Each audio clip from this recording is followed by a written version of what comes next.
Welcome to Circle In, the Family Leadership Center podcast. We provide practical tools and actionable solutions to grow a family where everybody belongs, contributes, and counts. A peaceful world starts at home. Hey, Margie. Hey, Paige. Nice to be with you today. You too. And we're talking about just one of the most important foundational and also fun things that we teach at Family Leadership Center, which is this idea of belonging. And it is the first C of the 4 C's that we teach. Can you remind us all about the 4 C's? Sure. So the 4 C's are based on they're grounded in theory. Betty Lou Bettner, Amy Lou developed these ideas based on the theory of Alfred Adler and individual psychology.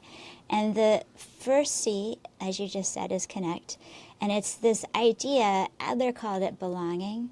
And I don't know about you, Paige, but there's so many books about belonging, right? Like people, if I have a bookshelf, I started collecting them just because I was curious about what people were saying about belonging. Yeah. And I have so many. There's just so much thinking about how do I help other people feel belonging? How do I find belonging? How do we create communities that provide belonging? How do we develop schools? Because it's a health and safety issue, because loneliness is really, really, really, really bad for the human body and soul. Yeah, so this idea that's fundamental need to have belonging, that we all have, and we have it from the moment we are born, and it stays with us. And it's always, I mean, this is a slight tangent, but it's always bugged me that people say you're born alone, you die alone. I'm like, I don't know who was born alone, but I gave birth to some kids and they were not alone. I'm just going to let you know. Totally.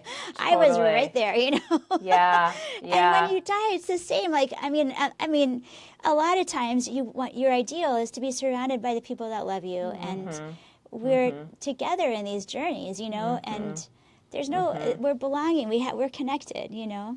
Yeah. Yeah. So belonging is not a luxury, right? So only to the extent which a person feels like they belong are they capable and willing to. And you have 4 things that you think belonging helps us do. So can you go over those? Yeah, one of the interesting things that you can do is when you have belonging and when you have this solid sense that I'm connected, that you are then able to see the needs of the situation beyond yourself. So you're able to see outside of your own needs. When you feel connected, you realize, oh, there's needs for the group. There's needs of you. There's needs of me. There's, you know, there's like the needs of the situation called doing a podcast or, you know, like whatever it is. Yeah. And you can see it's not just all about my needs, getting my thing met in my way. You know, when you have a solid experience of belonging, that's how you can approach the world. Yeah. And what happens if you don't? What happens if all of your focus is internal and focused on you and your image? Right. Well, we're seeing that play out in the world right now in a lot of ways. But what happens when you don't have a solid experience of belonging? You're not sure that you're connected. You're not sure if you don't see anything. You can't see beyond your own needs, right? Yeah. Then it's not a good feeling, and you tend to act out in ways like you need constantly to be the center of attention. Like you'll need people to always be making sure, and if they're not, you're still never sure, you know. Yeah. It's like the person who has to be the clown, or has to, or maybe is sort of in a family. Helpless. It could be helpless. Like everybody needs to help me. Yeah. They just keep everybody revolving around them in some way, right? Yeah. Yeah. And I think it's just interesting because it's a balance, right? You can over function outwardly, but this belonging piece is really like it matters that you don't only focus on yourself. It's so healthy that kids start practicing from the minute they come into the world that it's not all about them. You know, like even, so I just think that's interesting. The ability to function fully in society comes from these young years of feeling like you belong and you matter in your family. So that's number one. What's number two? Two is that you can contribute to others and express a feeling, and this is an interesting word. It's either a community feeling, social interest.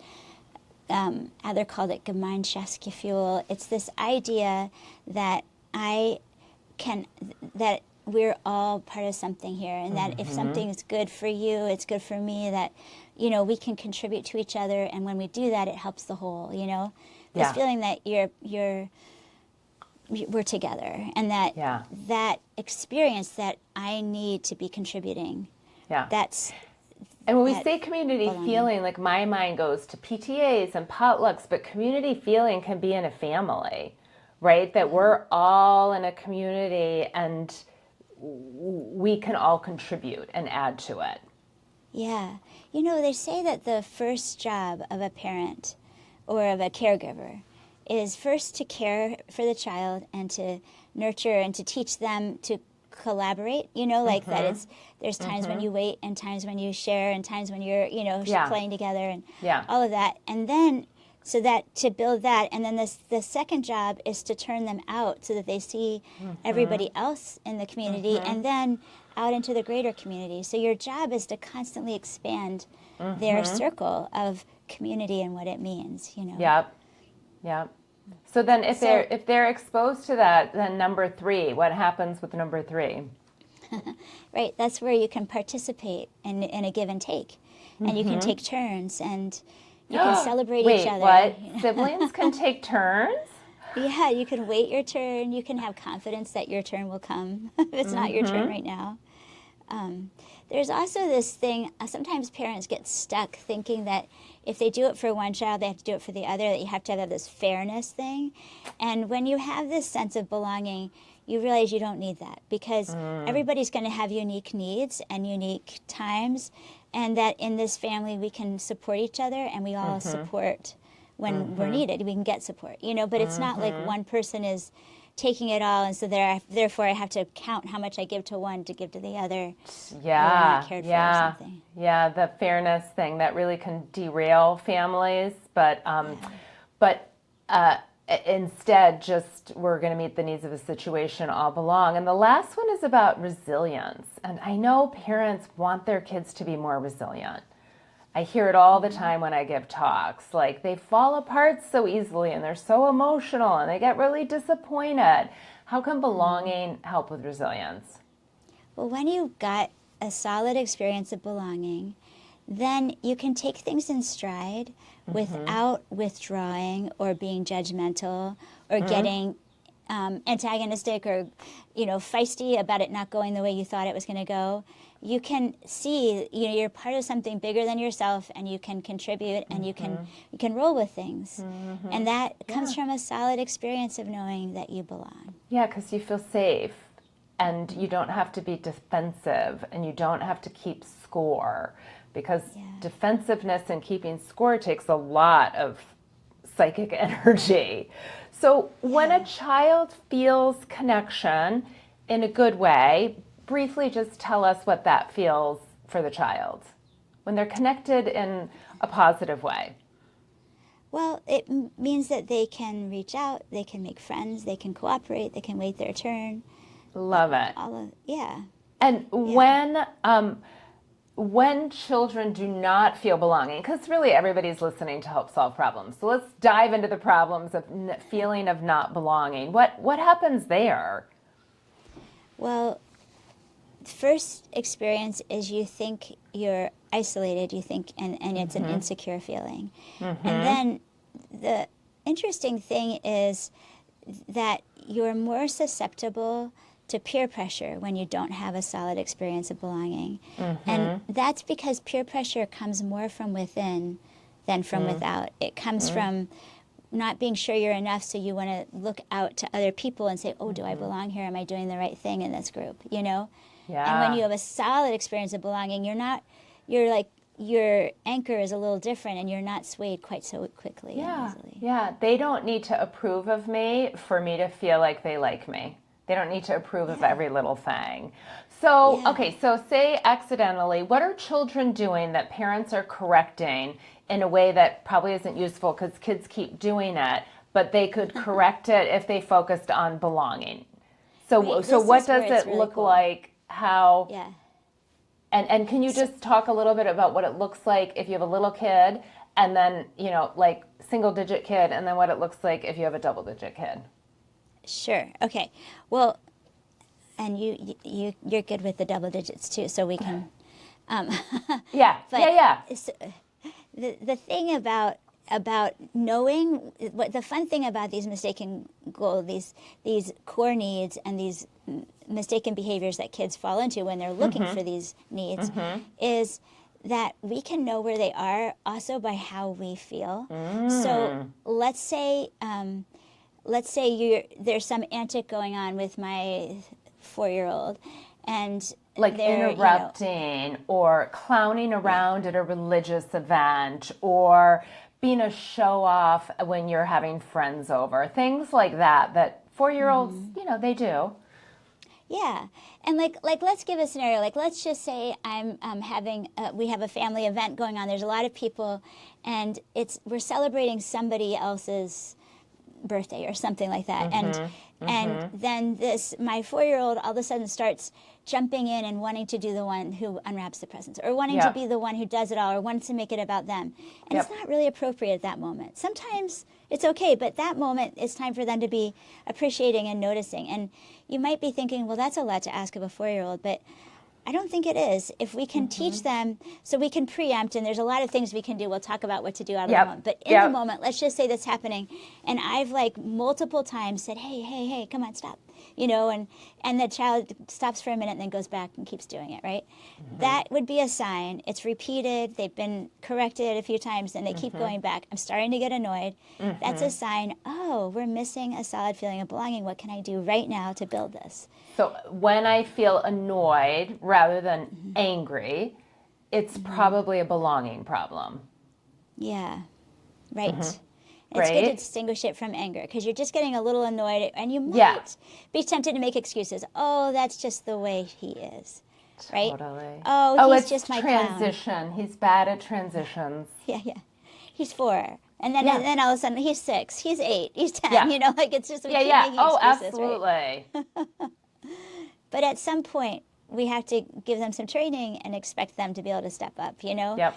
So there is a piece of training in all this that we're talking about. That's so helpful to kids. Yep. But let's assume that, we'll talk about that later. Yeah. But yeah. Anyway, so you're noticing that you're starting to feel, I'm feeling annoyed.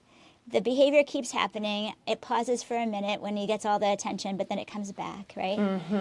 Or another way it could look, here's another scenario. I don't know if this is helpful, but let's just say it's like a 6-year-old, and they're capable of tying their shoes and getting themselves out the door when it's time to walk to the school bus, and they are just sitting, like, oh, you do Dawdling. it, you do it. We call that dawdling in the biz. Yeah. Right. So Yeah. And so that kind of like slow, kind of making everybody work around you to help you get out the door when you can do stuff. Yeah. And you're Teens not are good at contributing. that too. So teens, that belonging piece can look like just ignoring you. And it also can look like saying yes and then not doing it. That could also be a power struggle. But it could be sometimes, teens will defy you or the rules because they don't feel like we work together to make the rule. And so they're like, if I'm not part of it, I'm 17, I'm not going to do what you say, because we need to be connected for the limits and rules to make sense to me. And it doesn't mean do what the teen says. It just means if we can start finding connections, sometimes we can get more cooperation.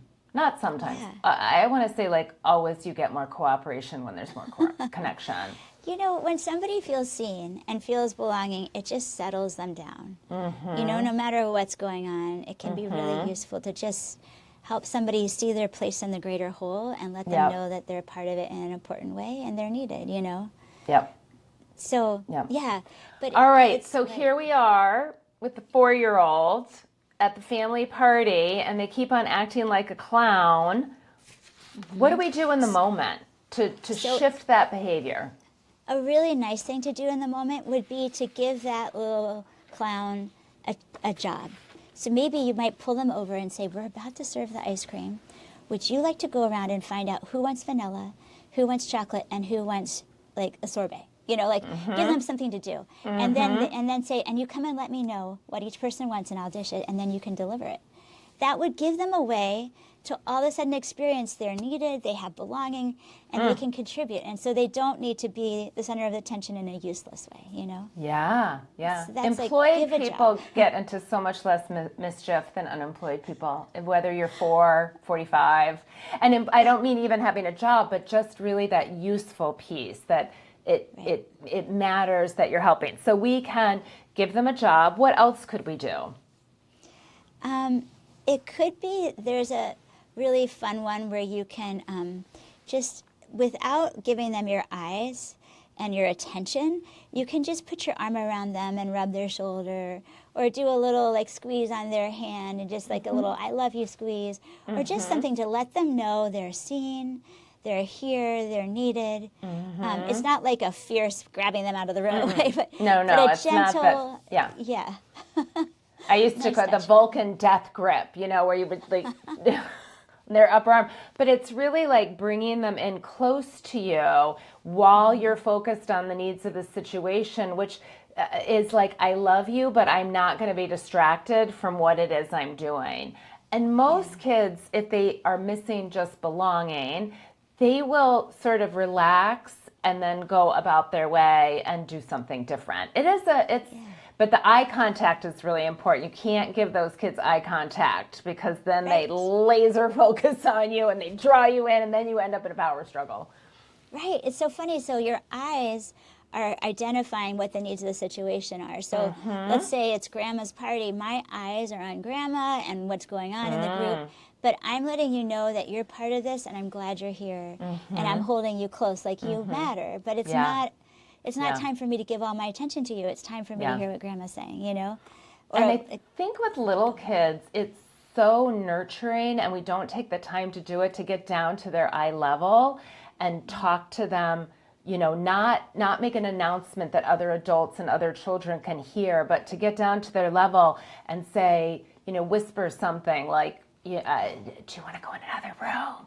Or 5 minutes or something like that. It's so, you feel like you belong if someone's more your size and gives you a second. So that can work.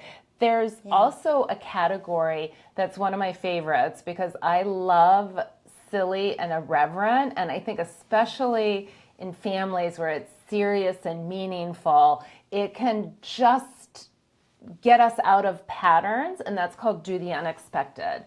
What were your favorite ways to deal with that lack of belonging when your kids were little?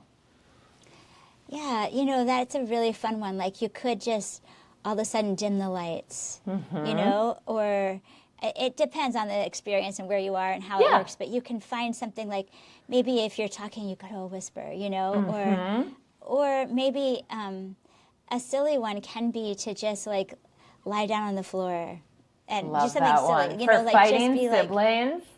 Oh, it's my favorite. I just gave that advice at a talk I gave, which is like, you don't know what's going to happen. You just go in and you lay down, and then they come over and they look at you and they're like, what are you doing? And you say, I don't know what to do anymore about the fighting.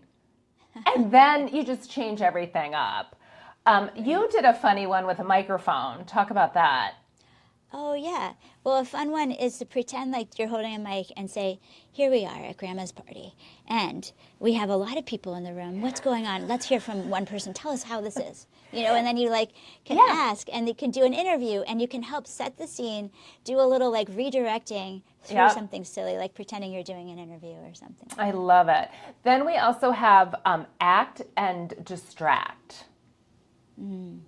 Yeah, so that would be to not give it attention. So what you're actively doing is showing that I'm actively not giving this attention right now. Yeah. So like the antics are going on and you immediately turn and you go, oh my goodness, I need to go and fix this, you know, and you go over and then you would anybody be able to give me a hand, you know, but like you're just doing something and you're inviting people to change their attention so that antics don't keep getting fed. Because every time we go, come on now, you know, stop, please, that feeds it. It's a funny thing, but it seems like negative feeding because we're kind of annoyed with this person, but they're getting seen. And what they're saying by their behavior is, I'm not sure I'm seen here. And if I have to do a lot of things to make sure I belong in this group. Yeah.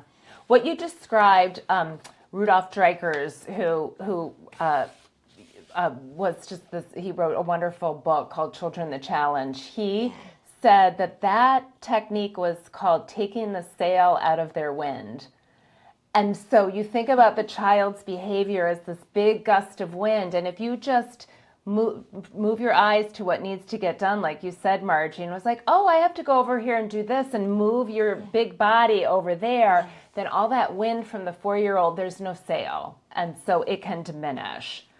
Yeah, it's funny. All right, so those are some things we can do in the moment, but what I really love about how Family Leadership Center has written the playbook is that you give also out of the moment preventative strategies that parents can use, and it's just this natural, it's sort of like planting a butterfly bush in a garden, that these strategies make it so that you don't need to weed so much because you're growing something beautiful already. Yeah. Yeah. So these are the things that you start doing these things. They're not in the moment. So we're out of the moment. We're not thinking about this frustrated scenario. or annoyed. Yeah. But we are thinking, I'm going to take note because I'm seeing somebody showing up in a not useful way a fair amount. So I'm going to start doing a few things. And so get out your notepad and commit to 4 weeks. For 4 weeks, you're going to start giving this person special time. You know, and that means 15 minutes every day you're going to designate just for them, where you put your phone aside, you put your work aside, you're not trying to multitask, and you sit down and you get into their world with them, and you're just with them. You say, I'm going to give you some time, you can plan what we do, and you know, the only rule is that I'll set the timer and it's that long, and I'll look forward to it each day. And you're just getting to be with them. At first they might not know what to do. But then they will, and they'll really start to look forward to it. And you give a steady diet of that, all the shenanigans start to fall away. They start diminishing, for sure. And we'll link to the Special Time podcast, because it's this moment that you can, I always said it was like I got to be a grandparent, where I wasn't responsible for the moral underpinnings and habits of this child. I could just enjoy them for 15 minutes and not correct them and laugh with them. And it was a nourishing thing. So we've got special time. What else do we have that we can just add in more belonging to plump these kids up? Well, another big one is starting family meetings. And the idea in that would be in the week before this party, for example, if we're staying with that scenario, you would have talked about what's going to happen. How are you going to contribute? How's everybody in this family going to make this sure that's a great event for all the family that are showing up? And what are the rules? And we talk about things in advance so you can can preempt, right? And that's just so helpful. I learned this from my sister. My sister told me that when we were, I was very shy, and so at weddings I would just, be shy. And she said to me one time, Paige, your job is that you are having so much fun that the bride and groom wake up the next morning and we're like, that was a great party. So you're not dancing for you, you're dancing for them. And I pass that on to my kids during the bar mitzvah, bat mitzvah season. And I think it takes, again, it makes you outward focused rather than inward focused. And the job is to be fun so that the hosts feel great about it. And that's just one, there are all different scenarios that you can do, but I found that really useful to get over the shyness thing and, chit chat and talk to people. And then I did pass that on to my kids. That's fun. Yeah. It just makes it, again, what you're doing is helping them realize they belong, and you belong in a bigger way. It's not, nobody's looking at you. They really want to be, you know, but they want you to be there because you're a Yep. contributing member in a fun way, you know? Yeah. Yeah. Yeah. Totally. Yeah. There's talk about chores, because I do think that chores feel like a chore to parents, but there's such a gift. Training Yeah. children how to do stuff, giving them independence, it is such a gift. I'm not saying Right? it's easy and wrapped real pretty, but how Right. does it Well, help with belonging? that's right. It helps with belonging because it gives you a way to contribute to the greater whole. And that's a way that you can see, oh, I'm needed here. I can make a difference. I can belong. You know, like I can contribute. I can do stuff. And it just helps you. There's something about working side by side that's a really fun way to realize, you know, like just being next to each other at the sink, doing dishes together, you know. Oh, it's so bonding to work together on a project, especially at big parties. If you can give people assignments that are, you know, do you guys mind going and picking the daffodils? I see the daffodils behind you, Margie. And you have two people together that may not know each other. Like 6-year-olds could go do this. Oh boy, that is just such a great way for them to both contribute and get to know somebody. Yes, yeah. So it's belonging, and we'll do a whole session because it's in the playbook coming up. Because it's also a way to grow the second C, which is that I can be independent. I can do things. I can learn and grow. Right. Feel capable. So Yeah. capable. Yeah. So Yeah. we'll talk about that with chores too. But Yeah. giving chores is such a gift. You're right, because it gives you a feeling that I have a way to contribute. In fact, people were talking about dinner parties, and that there was some research about, a friend was sharing about how if you come in and you're invited in the cooking process, it creates an experience where you have a job and a task that stays with you and helps you feel part of the whole thing rather than coming into the perfect finished thing. Yeah. You know, I learned that it's so funny. My brother and sister are coming up in this podcast. My brother does that he invites all sorts of people, and it's like soup to nuts. People are participating. People are out in the garden picking, and then everybody's cooking, and then people are cleaning up. And I learned so much about hosting that it's not an imposition. People love to contribute. And starting little, like noticing that they can do it. Then you have on the list, plan activities together. I think adults have the tendency to plan things and then impose those plans on children. So how can planning things together create belonging? Well, yeah, because everybody's voice is there. You know, you mentioned earlier, if I have a say in what the rules are, I'm more inclined to follow them, you know? And it's the same with if I have a say in how the day goes, I'm more inclined to be on time and be aware and show up in a good way. If I have a say in how it's going to go. So I know some people have this mistaken idea that a loving person figures out everything for everybody and maps it out perfectly, you know? Yeah. And actually, I would argue that really loving somebody would be to sit down with them ahead of time and be like, hey, let's map out how this should go. And let's make sure that I know you've got some wishes, I've got some wishes, and we have some needs here. How are we going to make sure that all these things get done? And how can we do it creatively? And it's always way better that way, you know? Yeah. Yeah. You have some great sayings that are things like so what is it about having the children with their feet on the ground? Oh, yeah. If you mean you put a little weight on their shoulders. Yeah. So if you give them a little bit of a responsibility and a little job, it helps them stand up a little more solidly and feel a little more grounded, and they know how to contribute and how to be part of it.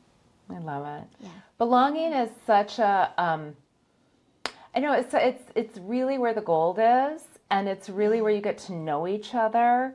And I think we sometimes wait to do the connection and belonging piece until we get the dishes done or the socks sorted or the homework finished.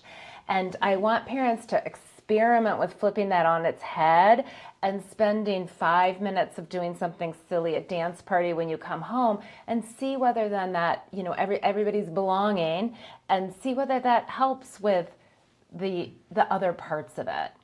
What's your last thought on belonging?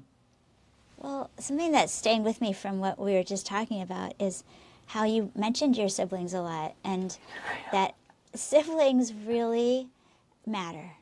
And how are we inviting every sibling to have a sense of solid belonging in this family? Yep. I think that if we can think about that and think about these things, and we'll talk about it more in the coming podcast, but just thinking about how, or if you're an only child, how am I making sure that the others in the family and the pets or the friends, that we make it so that there's bigger, everybody has a scene here, you know, and how do we give belonging?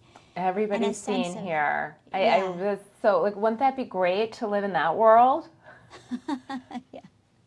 Right, we wouldn't need to be so loud of like, see me, see me, see me, and we wouldn't have to be like, would you turn the volume down, please? And then we could get to playing cards or doing needlework or zoning out, whatever it is. Thanks, Paige. It's great to be together. So fun. It's so fun. So I hope you found an idea that you can put in your pocket for today. Yeah, and be sure to subscribe so you never miss an episode of Circle In, a Family Leadership Center podcast, and visit our website for more inspiration. And I have to mention, we've got a family meeting toolkit and lots of tools on our website, and so go and check those out and see if it supports your family meeting practice. Because as we say here at Family Leadership Center, peace begins at home.